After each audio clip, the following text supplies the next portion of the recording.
মুকলি পথাৰ গাঁওখনৰ নাম আমাৰ ৰাস্তাটো এই বাহিজনাইটো সিধা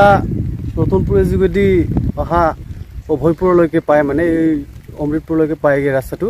এই ৰাস্তাটো এনেকুৱা বহুত দিন হৈ গ'ল এতিয়ালৈকে চৰকাৰে চোৱা নাই একো কিন্তু আমাৰ মানুহে কাম কৰি আছে তথাপিও এতিয়ালৈকে কৰিব পৰা নাই কিন্তু অলপ চাই দিব লাগে আৰু ৰাইজে সকলোৱে গৈ ইয়াৰ পৰাই ৰাস্তা দিয়ে যি অহা যোৱা কৰি থাকে সদায় আপুনি বৰষুণটো দুদিন হৈছেহে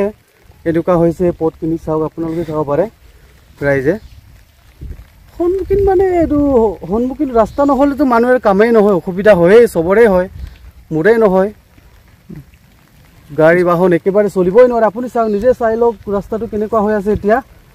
তেনেকৈতো চেপল দি হাতত দাঙি নিব লাগে আৰু চেপলটো বাৰিষা হ'লে এম্বুলেঞ্চটোতো বাদেই দে মানুহে নিজে খোজ কাঢ়িবলৈ অসুবিধা হয় চেপলটো ধৰিলে হৈ গ'ল আৰু পিছলি খাবই মানুহে আমাৰ গাঁওখনৰ নাম ৰাখুত কেমেৰা গাঁও আমাৰতো ৰাখুত কেমেৰা গাঁওখন আমি আগৰ পৰাই এইটো MLA ভুৱন প্ৰেমৰ ডাঙৰীয়া এইটো সদায় দিম বুলি ৰাস্তাটো বনাই দিম বুলি কৈ আছিলে কিন্তু এতিয়ালৈকে আহি পোৱা নাই কিন্তু কি হৈছে নাজানো কিন্তু ৰাইজে বহুত কষ্ট পাই আছে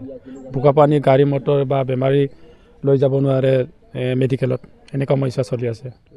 স্কুলৰ ল'ৰা ছোৱালীও মানে এনেকুৱা যাব পৰা নাই মানে ৰাস্তা বেয়া আছে এনেকুৱা মানে বোকা পানী যেনেকৈ যিয়ে হওক মানে এনেকুৱা বহুত মানে অসুবিধা হৈ আছে মানে গাঁৱত